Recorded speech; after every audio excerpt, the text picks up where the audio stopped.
Hello, this is Rex, and this is Project 2.3, the multi-bit storage register. Before I go in depth about this amazing circuit that I have designed, let's take a moment to appreciate this fancy pointer that I have got, which is essentially just a fancy chopstick, but still, very fancy. Look at that. Hello, this is Rex, and this is Project 2.3, the multi-bit storage register. So as you can see here, we have the full circuit. And this circuit can be essentially divided into two parts, which is the first one, which is here, the monostable 555 timer, and then the rest of the circuit, which includes these two momentary PBNOs and these four ICs, which contain 8 D flip-flops and this 10-segment LED display, along with a resistor network that connects it to ground, which acts as the output.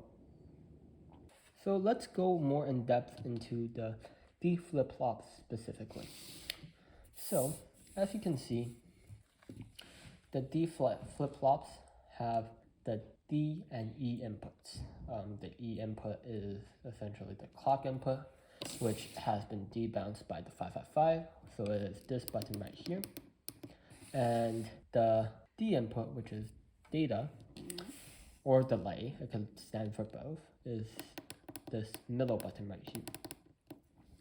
Now do notice that we do have two extra pins here. So the first one is preset, which means that this pin allows you to set what the latch or like the D flip-flop is in originally. So if you set it to, let's say, power, then the original state of the D flip-flop will be high. So as you can see here in the circuit, all of the preset pins are biased towards high, so that means when I turn the circuit on, all the LEDs and the display are all going to be on because I biased the D flip-flops that way. Now, as you can see for the clear button, that's essentially this button right here on the circuit, all the way at the left. So what the clear button does is essentially resets the latch back to 0. Or like the Q output will be 0. So as you can see, if I do press the reset button, all the LEDs would automatically turn off. Now let's go into the detail about the D and E pins. So as you can see in the truth table, if E and D are both 0, Q and not Q would latch. And if E is 0 and D is 1, Q and not Q would still latch. So as you can see here, if I press D, which is this button right here, and I don't press E, which essentially means that over here in the truth table, E is 0 and D is 1. As you can see, the output, which are all from Q, are all latching. So that means the LED does not change whatsoever. Now, however, if we go to, let's say something like if E was 1 and D was 0, then something interesting would happen. So Q would actually turn 0. So in this circuit, something like this would happen. So if I press D, then the first LED would turn off, but all the rest LEDs would remain on. Now this is because of how latches work. Since these latches, these flip-flops all latches on to their previous state. So if I press D, this would output a 1, and then now its state is 0.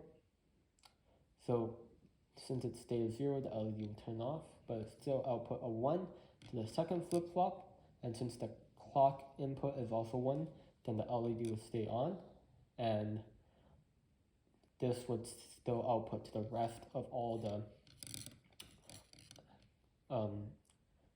D pins, so that means the rest of the LED still stays on.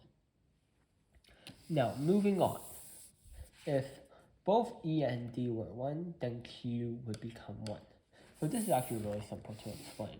So let's say if I press E and D at the same time, that would just mean that a single LED would turn on.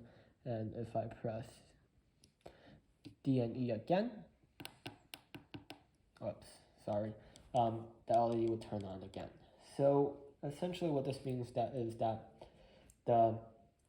since Q would output a 1, so you both E and D inputs for the first D flip-flop would output a 1, which not only would turn the LED on, but it would also make sure that whatever was previously latched onto the D flip-flop, which can be either 0 or 1, that would be passed on to the second flip-flop.